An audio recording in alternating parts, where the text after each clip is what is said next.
Gimana menurut Mas Reza tentang pernikahan? Ya. Iya. Wah ini, jadi argumen saya ya, semua manusia itu butuh relasi ya, kita butuh merasa terhubung ya. Ya, kalau misalnya straight heteroseksual ya dengan perempuan gitu. Kalau misalnya homoseksual gay ya diatur sendirilah kan. Tapi ada kebutuhan tuh gitu. Tapi menikah itu tidak untuk semua orang. Menikah itu benar-benar itu sebuah institusi ekonomi hukum yang nikahnya mahal, cerainya mahal gitu. Bukan hanya secara ekonomi, tapi secara emosional ya, dan secara sosial ya. Jadi kalau mau menikah itu sungguh-sungguh harus dengan kesadaran penuh dengan segala konsekuensinya baru menikah. Kan itu tidak untuk semua orang. Kenapa saya ngomong gini? Karena saya mendampingi begitu banyak orang yang ingin keluar dari institusi ini. Kenapa? Karena dulu nikah, kenapa? Tekanan sosial. Karena setiap Lebaran, Natalan, kapan nikah? Gitu kan, teman-teman mungkin ngerasain lah. Yang masih jomblowati, jombloan itu. Ini kan? Jomblo nih. Jomblo. Udah punya pacar belum? Gitu nanti kan. Kalau Lebaran ngumpul kan sama keluarga, Aidin mau izin, kapan nikah? Itu baru satu tante, nanti ada 10 tante lain yang nanya kan. Dan nggak enak kan rasanya, udah nikah siapa juga lah yang mau diajak gitu. Comot di jalan. Tekanan sosial tuh begitu kuat, apalagi kita nih, mungkin orang-orang Jawa Timur agak berani gitu. Opo, cancu lah gitu. Enggak, tuh sama keluarga ya. Dan ketika dalam perjalanan mereka ngerasain kayaknya bukan buat gue deh gitu, karena banyak sekali kewajiban dan hak yang didapat ya. Akhirnya mental, rata-rata kan 40-50% bercerai, mungkin lebih kali realitasnya ya. Dan banyak juga yang tetap menikah itu karena nggak enak aja, punya anak, nggak enak sama tekanan sosial, karena tadi menikah tanpa kesadaran. Menikah tanpa kesadaran. Jadi buat yang belum menikah, sungguh-sungguh sadar betul ya bahwa ini bukan untuk semua orang. Kalau memang udah siap dengan konsekuensinya, dengan pasangan di level kesadaran yang sama, ya monggo, itu kan sangat membahagiakan.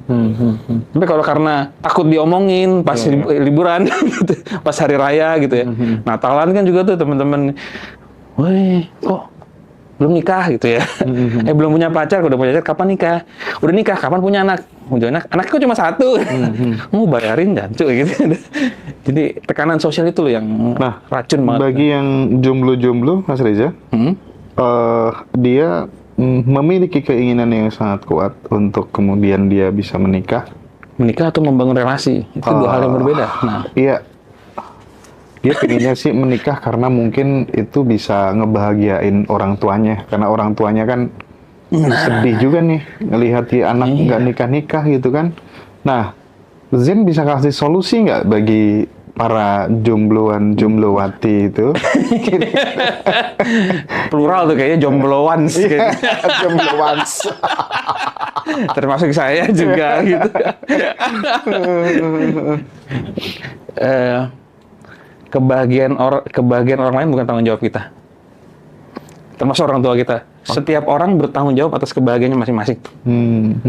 Jadi kalau kamu menikah untuk membahagiakan orang tua, itu cara berpikir salah. Karena orang tuamu dengan segala hormat ya, bertanggung jawab atas kebahagiaan mereka sendiri. Kamu bertanggung jawab atas kebahagiaanmu sendiri. Ya, bukan berarti lalu cuek-cuekan, tapi tetap saling membantu. Tapi soalnya, misalnya orang tua sakit, ya kita bantu. Tapi kalau orang tua tidak bahagia, itu mereka yang harus ngatur diri sendiri. Gitu. Jadi, relasi manusia untuk tubuh ya, kita saling membantu ya. Maksudnya saling, kalau ada yang sakit, kita bantu. Tapi soal kebahagiaan, urusan masing-masing. Nggak bisa. Kita tidak pernah bisa membahagiakan orang lain. Mas, terus yang jadi sumber ketidakbahagiaan itu kan terkadang kita itu... Sorry Mas, yang soal pernikahan tadi aku mau ngebor dulu, boleh nggak? Oke, yuk lanjut. Bor. Sikap.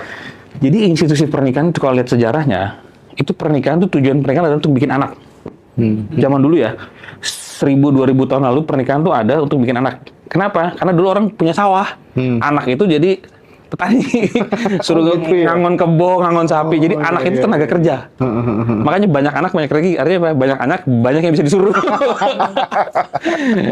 Karena dulu ya memang tujuannya itu. Dan orang dulu tuh umurnya 30-40 tahun udah pada meninggal. Karena sakit, luka gitu ya. Infeksi, bye. Dah. Nggak ada antibiotik kan? Nggak ada vaksinasi, nggak ada antibiotik, nggak ada imunisasi. Bersin, makanya orang barat tuh kalau bersin, bless you, artinya lah kamu mau mati nih dah. Karena kan flu kan, nggak ada obat flu, pilek ya mati.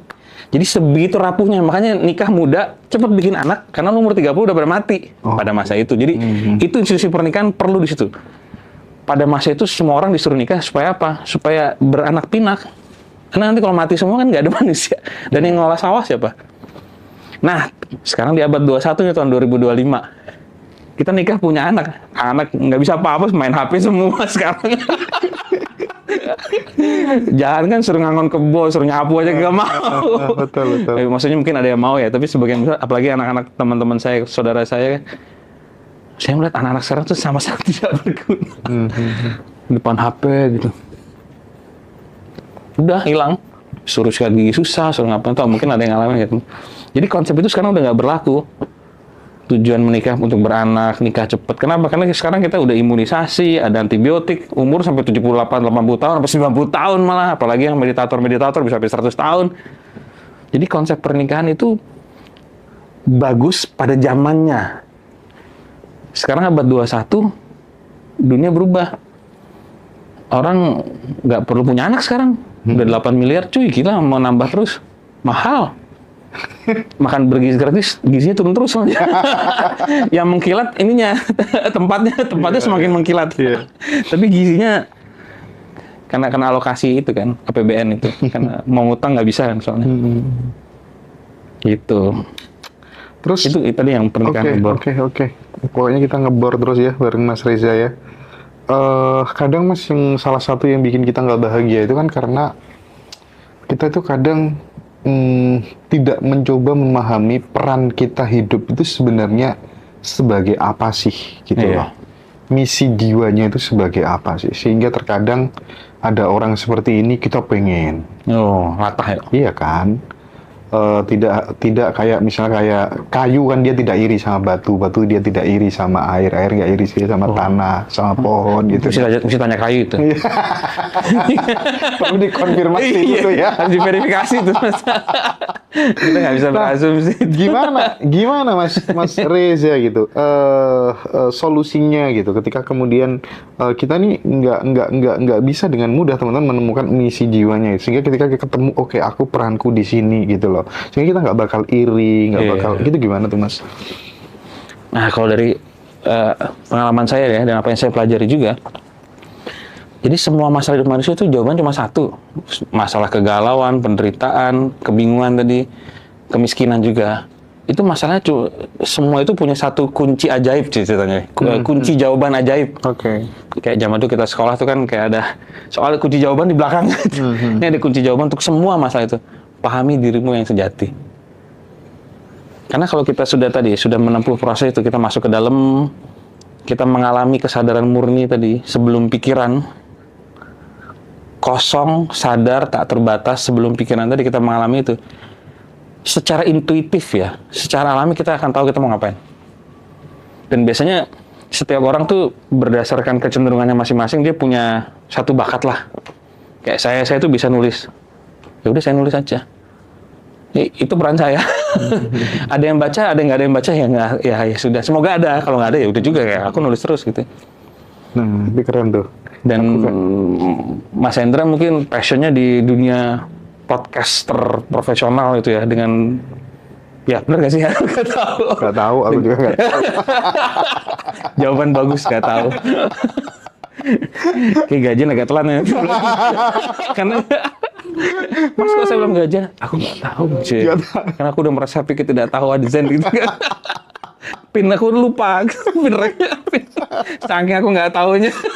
Nggak tahu. Jadi secara intuitif tahu, lalu biasanya pasti ada satu lah. Berjalannya itu dia. Mau kaya mau miskin nggak ada urusan. Ya, secara ekonomi ya, mau kaya miskin nggak ada urusannya, itu ya tekunin. Nah biasanya kalau ini alam semesta ini ya, alam semesta ini kalau kita nekunin sesuatu, alam semesta ini akan tunduk gitu loh. Asal kita mau konsisten gitu. Masalah kita kan, pindah dulu ke sini, ganti dulu ke sini. Ya ini nggak tunduk-tunduk alam semesta. Tapi kalau kita fokus pada satu, mungkin kalau bahasa religiusnya panggilan kita ya. Laki-laki panggilan itu kan. Panggilan masing-masing, ada passion masing-masing kita tekunin. Itu alam semesta akan tunduk gitu loh. Jadi mau nggak mau itu akan Ya begitu, karena alam semesta kan sebenarnya kesadaran. Itu kan proyeksi kesadaran alam semesta. Nah, masalah dengan manusia modern tadi, kita ini mikir terlalu banyak, fokus ganti-ganti. Nulis nggak laku nih, nyanyi. Nggak laku nih, main catur. Nggak laku nih, buka startup ya. Akhirnya nggak ada yang tunduk, dan akhirnya depresi. Lalu ikut seminar deh, ngaji Rasul. Jadi ada bagusnya juga. Iya. Tapi aku tuh diprotes sama orang. Ya. Mas, kamu nggak ngawur nih. Jual buku Jantung Hati Zen hanya 50.000 nih. Mas, aku tuh udah baca beberapa. Ngawur dia ini, Mas. Sama si Reza tuh gimana sih? Buku kayak gini dijual 50.000. Jadi sampai akhirnya, adalah aku ikut seminarnya ya, nanti ini orang bener-bener bahasanya tuh udah selesai dengan dirinya sendiri. Oh, Reza Watimena udah selesai dengan dirinya sendiri. Nggak ada dirinya juga. Oh, dirinya nggak ada.